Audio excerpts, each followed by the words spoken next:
Hi, I'm Matt Lingrad and this is my life in music. I started out really as a sort of out and out guitar player. I had Spanish guitar lessons as a kid which taught me kind of flavour and dynamics in music, but I didn't really get into playing the guitar and getting better until I saw the '92 live video of Guns N' Roses at the Tokyo Dome, which just blew me away. The musicianship of Slash to just be wailing away for 2 hours, it really lit the fire in me to want to get as good on the guitar as possible. So that's sort of what I set out to do. But even from my early noodlings around on the guitar, my interest in music was always applying what I was learning to writing my own stuff, so riffs and songs and things like that.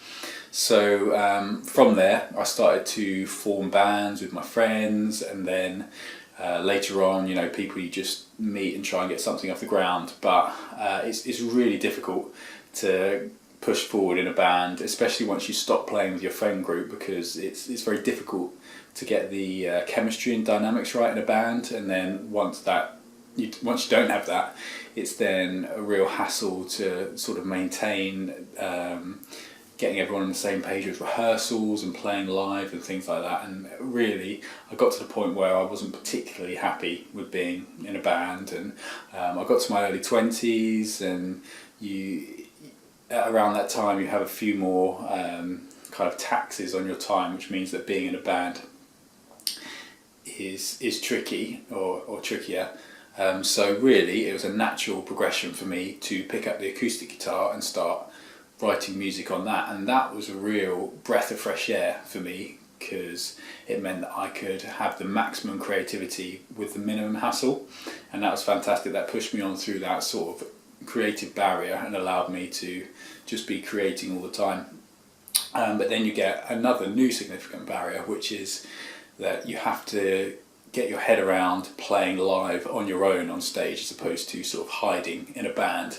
And I struggled with that initially, and the way that I got through that was to go to open mic nights where I was living in London at the time, places like the Spice of Life, and to just sort of get used to the rhythm and the flow of the night, not sign up, but just kind of be there, be around it, get kind of mentally match fit to go on stage, up to the point after a couple of months where I did feel ready. So that's what I did, and I started signing up for open mic nights. And I wasn't very good at the beginning, but it meant I could kind of iteratively work on what I wanted to and get feedback on what I was doing. And from that, I got to know a few local promoters, which led me to being on more kind of featured acoustic nights and longer acoustic formats where you would play for 30 or 40 minutes. And that was a real step change in terms of both the quality of what I was doing, but also the ability to kind of create a vibe and put across, this is how my music is. So that was great. However, I'm quite an uncompromising musician. I try not to play in a particular sort of trend or follow what's going on at the time, because there's a lot of that in the sort of singer-songwriter acoustic community, where people try to write like the person that is popular at the time, like people like Katie Tunstall, Tori Amos, Ed Sheeran, that kind of a thing. I've seen that kind of progression, and that doesn't really interest me, because I don't really see the point of having kind of like a 30-minute vicarious success being associated to someone who's popular at the time, as opposed to, people being into what you're doing, because on a long enough timeline it seems like you're going to be found out in terms of integrity.